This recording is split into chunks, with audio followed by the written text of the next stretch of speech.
Paige DeSorbo is a girl on the go. The Summer House alum is a fashion designer, podcast host, and seasoned traveler, as well as a loving cat mom. And she does it all while she proudly wears all of these labels, rocking designer labels. The Daphne clothing brand founder took to Instagram on September 10, where she posted a series of photos, giving a glimpse inside her life as a busy multi-hyphenate.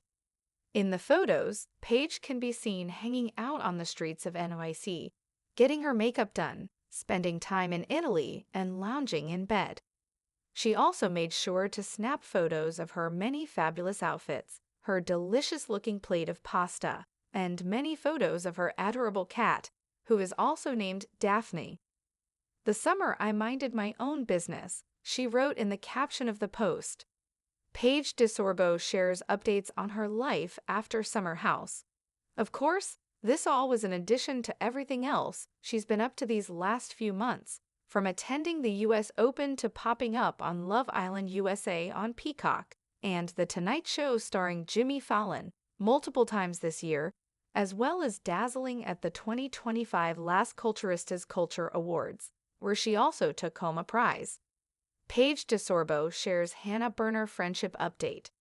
Paige took to her podcast, co-hosted with Hannah Berner, on September 9, where she continued to open up about her season of fun. She admitted that she had been in Italy twice so far, and she was loving it. "I just got back from being under the Tuscan sun," she explained. She continued, admitting that she was very proud of the outfits that she wore during her trip, and the new souvenir she's gained from her excursions, a brand new tan. "The girl saying I need to chill on my spray tan. It's real, baby," she explained. "I'm literally keeping it till November. I've literally oiled up all summer for this. It's called being Italian in Italy." Hannah was by Paige's side all summer as they attended the US Open together and appeared on The Tonight Show as a duo, in addition to their podcast, co-hosting, and friendship. "But I'm sad because I feel like now my summer is really over," she added.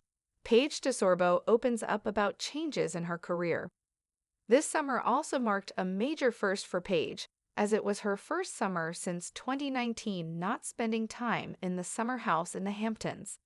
In June, Paige announced that she would be exiting Summer House after Season 9, after first joining the cast in Season 3. During an August appearance on the podcast, Bravo by Gaze, Paige opened up about this major change in her life, revealing what led to the decision. "I wouldn't have been able to come this summer and be truly authentic," she said. "I've worked so much this year, I don't want to go out on a Friday and Saturday night. It's not my vibe anymore, and I feel like I was taking a spot from a younger girl who should have the same opportunity I had when I was 25, and she should run with it." New York City had always had a rhythm, a beat only the bold could keep pace with. For Paige DeSorbo, that rhythm wasn't just familiar, it was the soundtrack of her life. At 8 a.m., the sun glared off glass towers while taxis honked like they were performing a brass symphony. Somewhere in Soho, Paige adjusted her oversized sunglasses, cradling an oat milk latte in one hand, her iPhone in the other. She was between calls, one from her team at Daphne, her clothing line, and one from her publicist confirming a last-minute Tonight Show segment. And then there was Daphne, the cat. "Sorry," she said, tucking her phone under her chin while scooping a sleek tabby into her tote bag. She hates being left out of photo shoots. The cat meowed in agreement. Another day, another photo op. But this summer was different. Chapter 1: The Exit.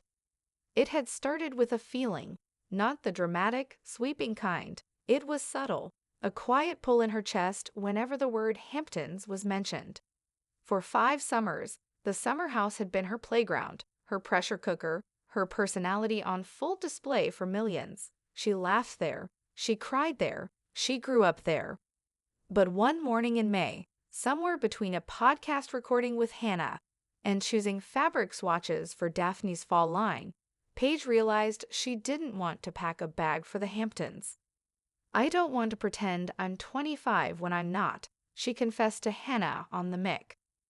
The world gasped. Twitter trended. Reddit speculated. But Paige? She sipped her iced coffee and smiled. It wasn't drama. It was peace. Chapter 2. Tuscany Tans and Italian Plans. Italy came calling like an old lover. And Paige, never one to leave a good DM on read, answered with her best silk slip dress and an empty suitcase begging to be filled with linen and leather. Under the Tuscan sun, she found something better than romance. She found silence. The kind of silence that tasted like Chianti and smelled like sun-warmed rosemary. Her days in Florence blurred.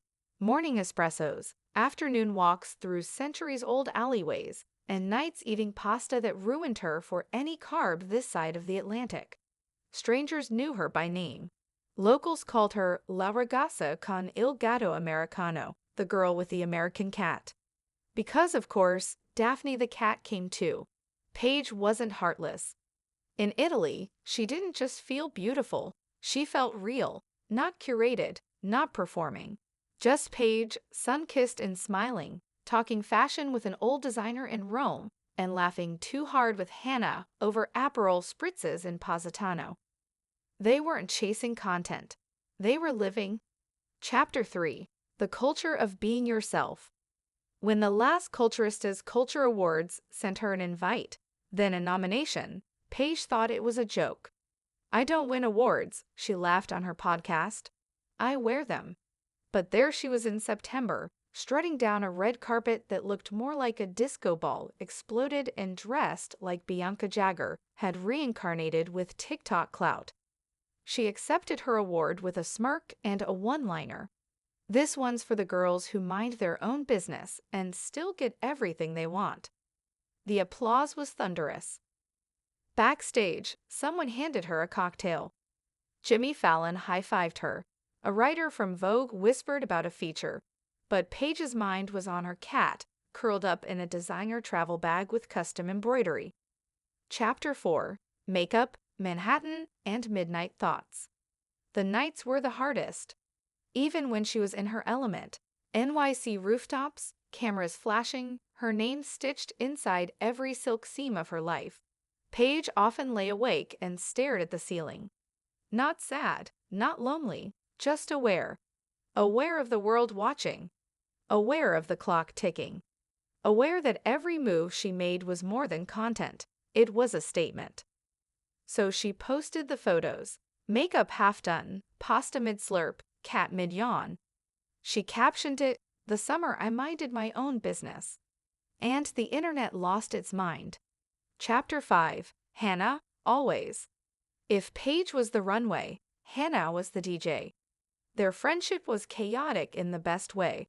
Loud, fast-talking, matching energies like fire meeting gasoline. But this summer had brought them even closer. Late-night podcast recordings in Italy. Impromptu tennis fits at the US Open. Inside jokes that became merch before lunch. And yet, even Hannah noticed the shift. "You're quieter," she said during a poolside interview in August. Not less fun, just less performative. Paige looked at her, long and grateful. Maybe I'm just finally being myself. And Hannah, always the hype girl, just raised her glass. About damn time. Chapter 6. The New Vibe. By September, the streets of New York were filled with that back-to-school energy, the kind that makes you want to buy a planner and start over. Paige walked them differently now. She didn't rush. She didn't pose unless she felt like it. She wore what she wanted, not what the algorithm begged for. Sometimes that meant full glam and feathers. Other times, just sweats, a tote, and a lipstick stain from lunch. One day, a girl stopped her on the street, maybe 22, wearing shoes too tight and dreams too big. "Are you Paige DeSorbo?" she asked, nervous. "I am," Paige smiled. "You're my inspiration. I want to be just like you." Paige paused, considering. "Don't," she said kindly. "Be better. Be you." Epilogue. The girl, the cat, the comeback. She never called it a comeback, because she never left. She just shifted. From reality star to real woman. from curated to conscious, from being seen to being truly known, if only to herself. Daphne the cat now had her own Instagram, run by Paige, obviously. Daphne the brand was expanding into European boutiques. The podcast had sponsors knocking nonstop. But most of all, Paige had something that couldn't be streamed, sold, or snapped. Peace. In a world where everyone wanted to be famous, followed, and filtered, Paige DeSorbo spent her summer doing something radical. She minded her own business. And it turned out that was the most powerful move of all.